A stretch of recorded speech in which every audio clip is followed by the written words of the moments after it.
6 facteurs qui nuisent à votre santé vaginale. La majorité des femmes se soucient d'avoir une bonne santé vaginale, certaines préfèrent ne pas trop parler de ce sujet.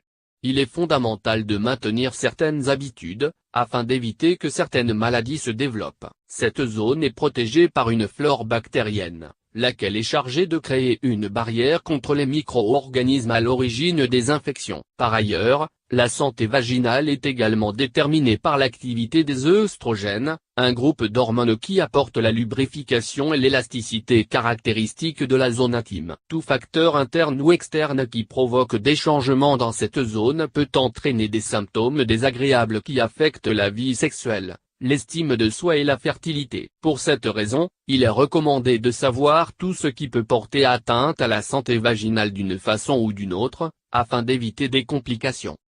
Découvrez quels sont ces facteurs. 1. Les douches vaginales. Nombreuses sont les femmes qui font des douches vaginales selon différentes méthodes, pensant qu'il s'agit d'une pratique saine et idéale pour éliminer les résidus de la menstruation et d'autres fluides pouvant être à l'origine de la mauvaise odeur. Or, bien que cette pratique semble saine pour le corps, en réalité, les douches vaginales ne protègent pas des infections, et peuvent même avoir des effets contraires dans la zone intime. Ces lavages provoquent un déséquilibre de la flore bactérienne qui protège le vagin, et peuvent modifier l'acidité de l'appareil génital. Par conséquent, les douches vaginales augmentent le risque d'infection à levure et de vaginose bactérienne. 2. L'épilation des poils pubiens. À l'heure actuelle, l'épilation des poils pubiens est encore un sujet controversé.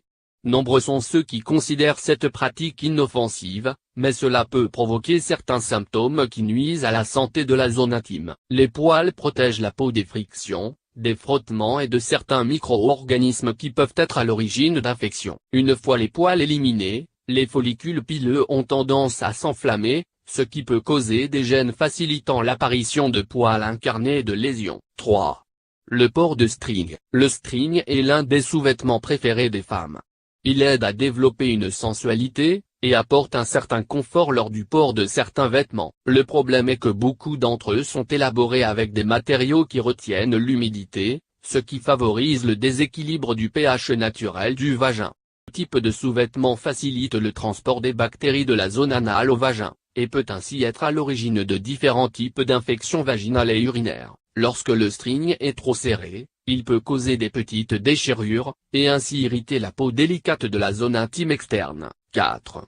La consommation d'aliments avec une forte odeur. De nombreux aliments peuvent modifier le pH des fluides vaginaux, causant ainsi une forte odeur qui se perçoit plus facilement. Bien que ces aliments se consomment régulièrement, il est important de limiter sa consommation pour ne pas avoir à gérer un symptôme désagréable à l'origine du sentiment d'insécurité. L'ail, les épinards et le curry sont des aliments qu'il est préférable de consommer avec modération, afin d'éviter des changements au niveau de l'odeur vaginale. 5.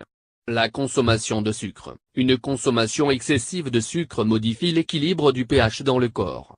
Conséquence de cela, la flore bactérienne qui protège le vagin connaît des déséquilibres. L'accumulation de cette substance dans l'organisme modifie les muqueuses de la zone intime, et crée un environnement propice à la prolifération des bactéries et des levures.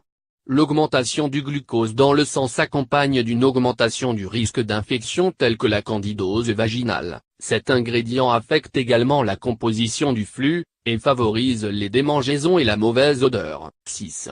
La consommation de médicaments. La consommation prolongée de certains médicaments peut être à l'origine des dérèglements de l'activité des bactéries saines qui protègent la zone vaginale. C'est le cas des antibiotiques, lesquels sont utilisés pour détruire les bactéries pathogènes, mais qui nuisent aussi aux bactéries saines connues sous le nom de lactobacillos. Prise d'antibiotiques stimule la croissance du champignon à l'origine de la candidose vaginale. D'autres médicaments, tels que les antihistaminiques, peuvent affecter la lubrification naturelle de la zone et causer une sécheresse vaginale excessive. Savoir si j'ai une infection vaginale. Les symptômes des infections vaginales peuvent varier en fonction du micro-organisme à l'origine de l'infection. Toutefois, de façon générale, certains symptômes permettent de suspecter un problème. Des sécrétions vaginales jaunâtres, verdâtres ou grisâtres. Des démangeaisons ou une irritation dans la partie externe du vagin. Une forte odeur ou une mauvaise odeur. des fluides vaginaux épais, des douleurs pendant les relations sexuelles ou au moment d'uriner. Il est important de déterminer si l'infection est due à l'un des facteurs mentionnés ci-dessus. Si ce n'est pas le cas, la meilleure chose à faire est de consulter un médecin, afin de déterminer la cause de l'infection.